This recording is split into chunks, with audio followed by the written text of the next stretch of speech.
This time we agreed. No? Thank you, Chair Your Tabela. time, your time Minister. starts at 7 minutes past 5 and ends at 17:37. Thank you. Okay, I'm moving, Chairperson. Tabela, Deputy Minister. I'm going to piggyback also on this issue of not having designated powers or responsibility, and it's almost 1 year later. But we're going to take the angle that your office, both the Deputy Minister's offices, have continued being funded fully over this period. While the minister has not allocated you any designated powers. So it's actually funded for designated powers, but you don't have it. And I want to just put on record that between 23 and 2020, the 2023-2024 financial year and the 2024-25 financial year, the budget allocation for the ministry increased from 49.4 million to 63.3 million.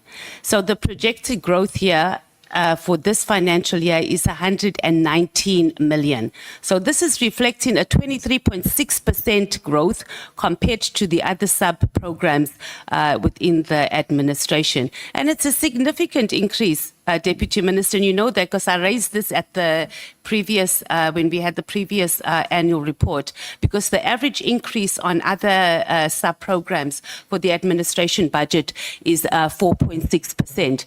So, Minister, just speak to Deputy Minister, oh, maybe I'm projecting, calling you Minister already. Just speak to us about what tangible value, I know you've been saying that you've been undertaking duties around there. But in terms of designated powers and responsibilities we are bringing in terms of policing, oversight and service delivery, if you actually don't have the designated power or responsibilities, it's like you're just there. Even when you come to the both the deputy ministers, which you regularly attend, is the portfolio committee meetings. And it's really just a wrap up and you give some political overview and then it's done for the day. So how does that match the budget that we are spending in the office?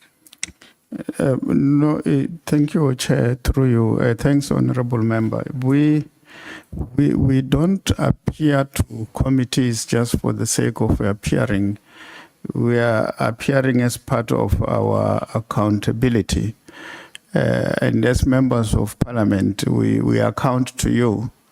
And the constitution says that deputy ministers are accountable to parliament, and and we do that through parliamentary committees that you preside over, including this ad hoc committee that you are appearing before today.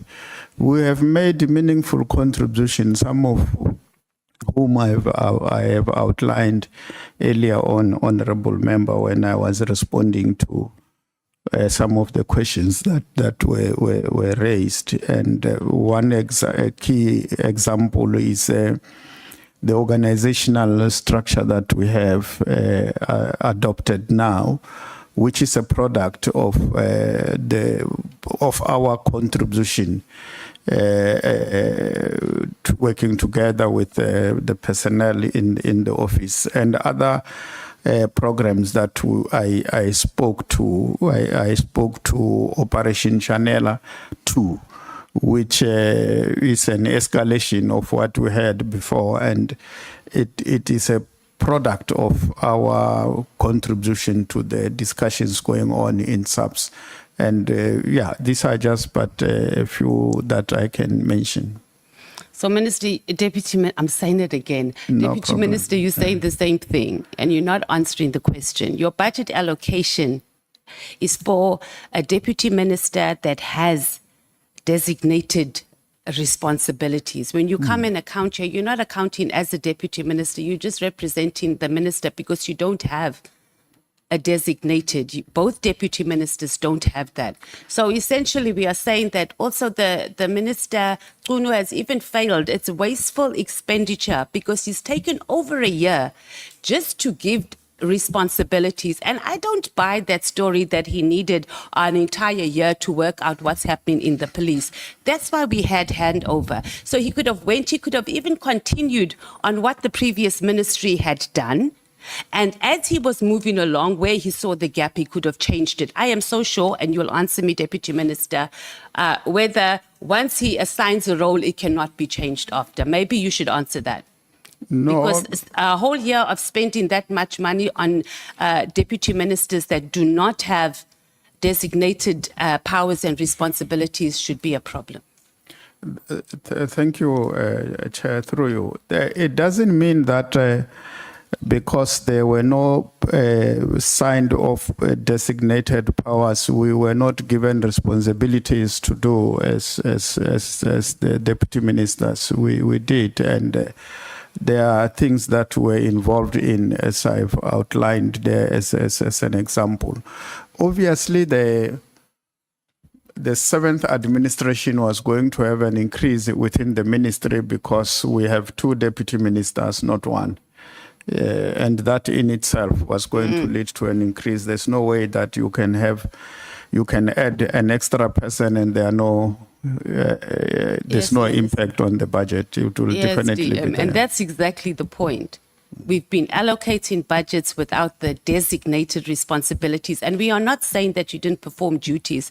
We are saying that the minister has failed himself to fulfill his duties on making sure that his deputy ministers have designated responsibilities, that they can come and answer for their designated responsibilities over here. Let's move on, please, DM. You've been a deputy minister for 6 consecutive years. So what's your understanding? And you were a bit wishy-washy on the constitutional roles between the minister and the national commissioner. You haven't come out very clearly on that. So maybe if you can just speak to that for about a minute, please, DM. Can you repeat your question? What's your understanding of the roles between the minister in terms of the constitution, between a minister of police, and a national commissioner? The minister gives, thank you very much. The minister gives directives and develop policy, and the national commissioner implements. That's, yeah. And then clearly you are saying that the minister did overstep in giving directives that the political task team must be disbanded. No, I didn't say that.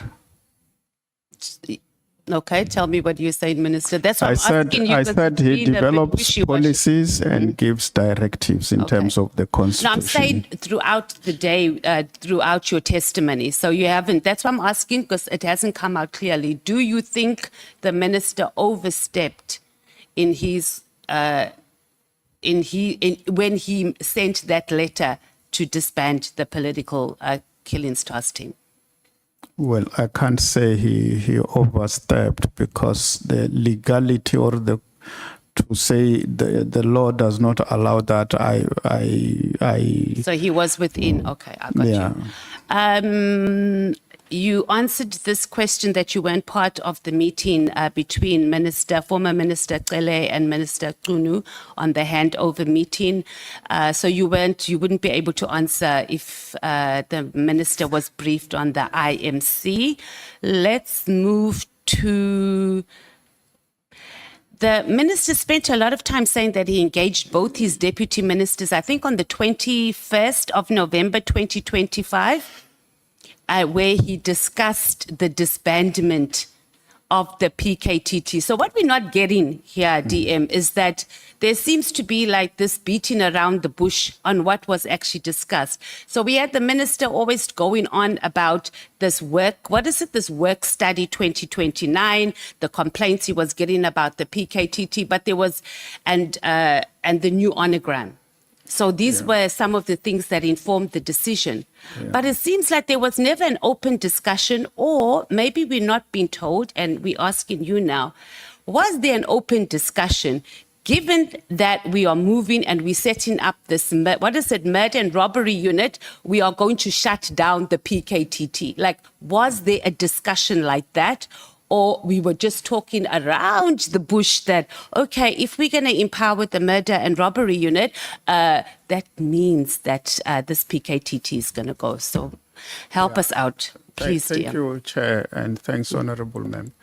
I think what we should do or understand is that the work study was not necessitated to address the PKTT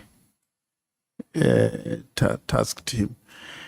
The work study produced the organizational structure. And the organizational structure was not an organizational structure for the PKTT. It was organizational structure for policing in the country to deal with everything that has to do with the work that police have to do. And we arrived at a structure of SAPS. This is how SAPS must look like in order to deal with the challenges of the day. And of course, within that, we must take into consideration crime intelligence. That structure as well was part of the structure that came, which was not there in the process started in the 6th administration and got concluded in the 7th administration. It has got nothing to do with whether the PKTT must disband or not. It's a separate process. The dissolution is a different discussion altogether. And yes, we did discuss this, including the political killing task team. Okay.